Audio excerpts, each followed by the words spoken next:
Buddy, Dylan Distraction here, coming to you live from Batlantic Studios. So I'll do another back to drawing board, talk about comic books, show you what's on my drawing table, and let you know, archivecrossover.com. Right now, you can vote on which Tyler Kirkham final boss variant cover gets selected. So go to archivecrossover.com right now. Thanks so much to everybody that's checked out that campaign. It's been a lot of fun. It's another way to get my Archive Universe crossover series and also get to vote on which final boss variant cover drawing is selected. I'm psyched. I'm thrilled to be able to do a cover for that book. Tyler's a good guy. Very awesome. Super thrilled to have that available. So go to archivecrossover.com right now. And I thought I'd do something different today. I thought I would just kind of show you some books that are on my next to my drawing table. I got a big stack of books. So if you're watching here on Instagram or on YouTube, yeah, let's just sit back and relax. If you're watching me on Instagram, I'm going to be showing the books here. I'm just going to kind of randomly grab books that are on my bookcase and talk about them. If you have any questions or if you want to know more about them, we can kind of go into them and why I think they're totally awesome and what about them influenced me. So first one here we have is Wolverine, Enemy of the State, Mark Millar, John Romita Jr., and Klaus Janson. Now this one, I love Janson's inks over John Romita Jr. I think the energy and that effortlessness that Janson has over Romita Jr. is phenomenal, especially like this page here of Wolverine looking over Elektra. If you just look at how the brushwork, how he's rendering, how he's feathering, really, really phenomenal. And how he does technology, right? So these pipes and this metal surfaces, there's not a lot of over rendering, right? They leave a lot of it up to the colorist. I believe personally the colors are a little dark on this particular collection, but I don't think that detracts. Like here you can see this cover, right, looks much lighter and brighter than this interior work, but like here the rendering on the faces is a little cloudy, a little murky for my taste, but I've seen the black and white. You can often see a lot of this stuff on Heritage, which is a website where you can see the scans of these pages. And there's a few of these that are available on Heritage to view. So if you want to see without the color, really, really phenomenal stuff. I love John Romita Jr. I love the weight that he brings to all the characters. I always feel like the characters have a lot of heft to them. They feel really powerful. The explosions feel really big. The movement feels really bombastic and energetic, similar to Frank Miller, I think, in that regard. So I highly recommend John Romita Jr., Klaus Janson. Look at that shark. Wolverine fighting a shark. I mean, it doesn't get any better than Wolverine fighting a shark. For my money, that's going to be the highlight right there. Wolverine fighting a shark. So if you like comic books where Wolverine fights sharks, Enemy of the State, highly recommend. I give it 2 thumbs up out of a possible 2 thumbs. So that's that one. Let's just keep rolling. I was mentioning Frank Miller. Let's look at this Frank Miller book. This is the Marvel Universe by Frank Miller. This is kind of an omnibus. I think the size, these dimensions, I believe they refer to these as omnis. It's not as large as a huge omnibus, but I love when they do the printings underneath the dust jacket. I think that's great. So many iconic books done by Frank Miller. Just one of those guys that just changed the game forever. And again, Klaus Janson over Frank Miller's pencils, or even just sometimes his rough layouts. It's just so good. So I don't know if anybody here watching on Instagram or YouTube is a fan of this kind of stuff, but this stuff blew my mind. When I first saw Wolverine, the limited series, issue number 4, where he's holding the crossbow on the cover. I don't know if that series is in it. Yeah, it's in here. So this one actually shows the original inks of it too. This was the first comic book I bought. When this is the original art, a reprint of the original art. And this is actually inked by Joseph Rubinstein, another phenomenal inker. And you look at these brush strokes and how they render things and the lighting. And I remember it was solid green. It just was like nothing I'd ever seen before. Yeah, there's the printed version. And the light effect that they have off of the cigarette. And I remember this page vividly. I would draw in the claws on all these pages where Wolverine didn't have his claws out in like Sharpie marker. So there you go. That's how I first started drawing comics. Draw in comic books I owned. So yeah, I love just how there's detail, but there's not an excessive amount of detail, right? And that's something I'm trying to harness with my own work. It's like, where do you put in the detail? Where do you just drop everything out so that the characters and the story can kind of shine, right? Look for this subtle sort of use of cross-hatching to delineate where a city was or is, right? The minimal amount of things that you can use to create the effect and make the reader look where you want, like all this silhouette of these ninjas. Phenomenal stuff. Highly recommend. I give this also 2 thumbs up. Marvel Universe by Frank Miller. All right, let's look at another book. I got a stack of books here. I don't know how many we're going to get through, but I'm just going to keep talking about them until people get sick of it and stop watching. Mark Silvestri. This is a Wizard Collection Millennium Edition. I love Dan Green and Mark Silvestri working on X-Men, working on Wolverine. And this is cool because this kind of gives a little bit of a history of Silvestri's work and his progression as a creator. I mean, this is a guy who's been working professionally forever. And it's neat to see these reproductions here of how the original colors looked in this book. So if you're interested, like, geez, why was everything so muddy back then? It's because I had cheap paper and very limited color palette. So you would have these, you'd have to really rely on the inking because the coloring wasn't going to render it out. You know, the inking really had to be the thing to make the artwork shine. Until later, when you started working on Cyberforce, here you can see the rendering gets much more pronounced. The colors get much more important. For Stars, and this one is most important creations. Doing a Kickstarter right now, too. I think they're doing quite well with that Kickstarter. So definitely check that out. Yeah, but just really weird sort of color schemes. I love this stuff. I think this stuff is so cool. And again, Dan Green's inks, loose, fluid, a little bit of rendering, right? But just this brush strokey sort of technique, broken lines, open lines. I love that. And that's stuff, that sort of energy and effortlessness is what I strive for in my work. Not to get too precious with it, not to get too caught up in every single little mark. But instead, the overall look of the entire composition. So phenomenal. Love this stuff. So that's that. What else do we have? I give it 2 thumbs up. Another 2 thumbs up sort of thing. Let's look at Howard Porter. So I love Howard Porter's work. This is JLA that he did with Grant Morrison years ago. This has been collected a few times, but this one a little earlier. This is a deluxe edition. I don't quite understand what makes it deluxe, but it's larger and it's hardcover. I loved this team, right? When this Justice League book came out, I was all in. And if you look back at this Howard Porter stuff, it's so crisp and inked so smoothly, right? It feels very, very smooth to me. Not a lot of, it feels like everything has a nice flow to it, like this cape here. Everything's got a real smooth sort of texture to it, right? Nothing feels super gritty. Everything feels kind of bubbly, which I like. I like this a lot. I definitely connected with it when I was reading it. I love how these layouts and these page layouts are just nuts, right? Compositions on these pages, just so insane. Really thick black borders too, which I think is a really interesting way to make sure that people don't get lost on some of these compositions. But just great. Characters coming at you, a lot of energy, a lot of movement, a lot of motion. So highly recommend. This is Howard Porter years ago on JLA. Let's look at some more recent Howard Porter stuff because his style's changed quite a bit. He used to work pencil and he was inked by someone else. Now, primarily works digitally, and I have 3 great examples of it here. This is one of my favorite books of all time, Justice League 3000. Kind of a silly Keith Giffen, J.M. Nematis, Howard Porter, Hi-Fi doing the colors. If you love silly Keith Giffen comic books and you love Howard Porter's art, and I love both of those things, then you'll love Justice League 3000 and 3001, which is also a continuation. I think the colors are great on this too, so bright, so vibrant.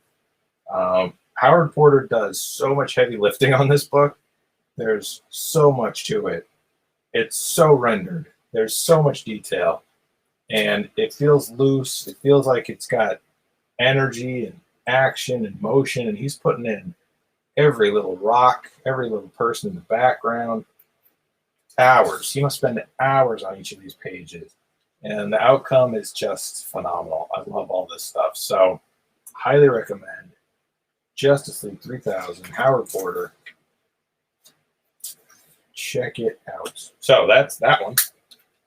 So yeah, let's look at another one. More recent than Howard Porter, we have another one I think is great. This one starts getting to really small panels, right?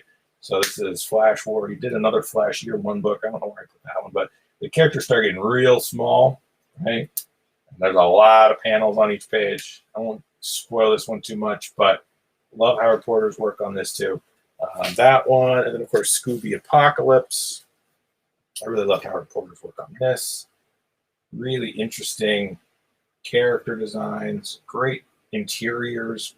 You know, these really neat sort of space age looking sci-fi backgrounds. He's great at this, characters in the foreground, things far away, trick. Really great at creating depth and creating a sense of layers. So this is a nice, if you're interested in Howard Porter's work, this is a draw magazine. This shows his layouts and process. So if you're like, oh, what's Howard Porter's roughs look like? Well, he'll show you. They look like this. Right? And then he renders it out. And then this was back when he was penciling and then taking it back in and scanning it, doing tighter finishes, working everything in Photoshop, and then doing like a gray wash in Photoshop.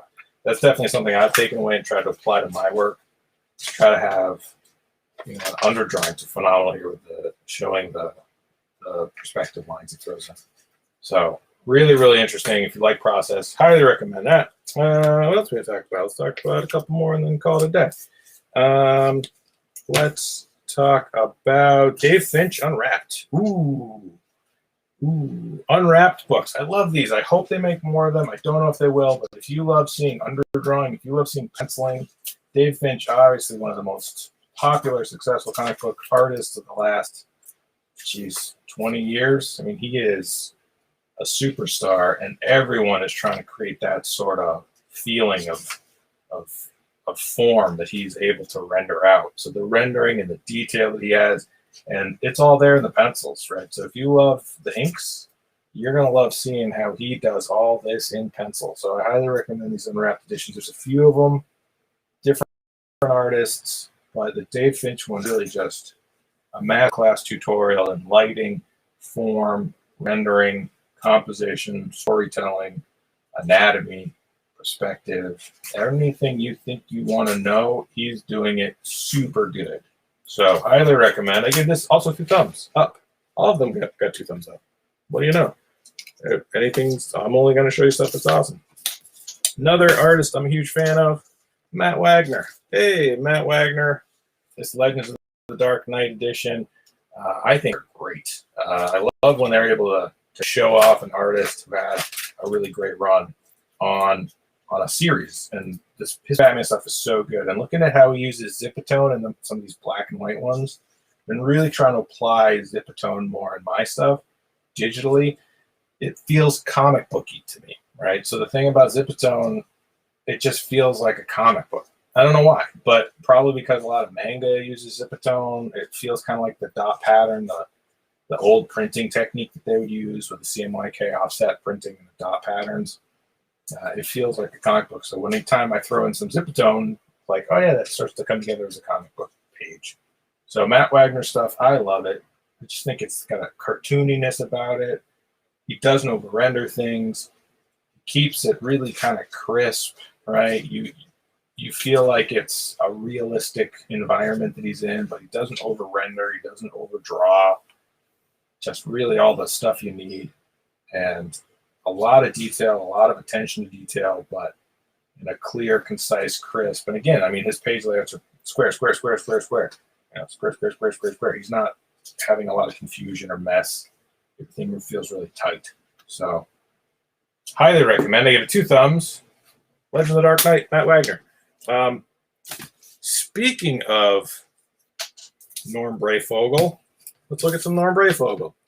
So I love Norm Brayfogle's Batman. He was the Batman artist I grew up reading. I have a few different, I'll show you. I got a few different Norm Brayfogle books, right? So these are all Norm Brayfogle books where he's the primary artist. And this was my Batman growing up, these years right here. He did a huge run, and it was incredibly influential to me. And I also have, I'm just kind of showing off now, the Norm Brayfogle Dark Knight Volume 1 and 2. I mean, come on. This stuff, the way he drew anatomy, the way he drew Batman, the way he composed pages, that was Batman for me. I mean, this was the stuff I was reading. The Clayface story, I don't know if it's in this book or in the other one, but that Clayface story that he did, and if you look at just how loose and fluid, you know, this idea of the cape being this sort of big, billowing creature, just so good. And the way he would draw action, right? The way he would show people getting punched or kicked. And again, a guy who did enough detail to hit that monthly schedule, but didn't give you more than you needed, right? Even just working in silhouette here, just so good. Highly recommend Norm Brayfogle's Batman work. I give it a 2 thumbs up. They all get 2 thumbs up. But, I mean, great cityscape, but not too much, you know, just kind of hinting at those other buildings. A lot of it in silhouettes, not backgrounds in some of these. Great page layouts, really dynamic, cool brushwork, right? Like, if you love good brushwork in comic books, Norm Brayfogle's Batman is just like tour de force. So, highly recommend. I give it 2 thumbs up. And you should read it.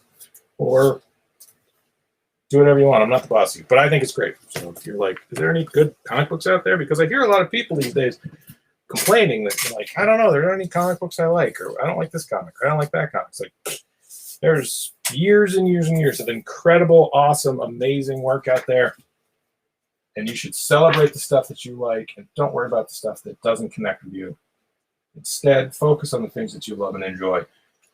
Eric Larson, SpiderMan run. This was my SpiderMan artist. I love Todd McFarlane, but when I saw Eric Larson, I was like, this is the craziest thing I've ever seen. This is nuts.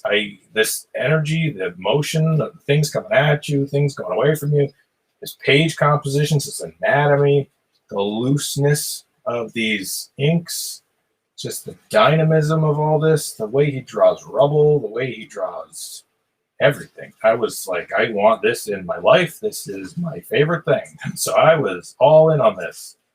And of course, when we started doing Savage Dragon, I was like, yep, I'm on board 1,000,000%. So I love this Revenge of the Sinister Six. Definitely a highlight for me as a comic book reader coming up in the day.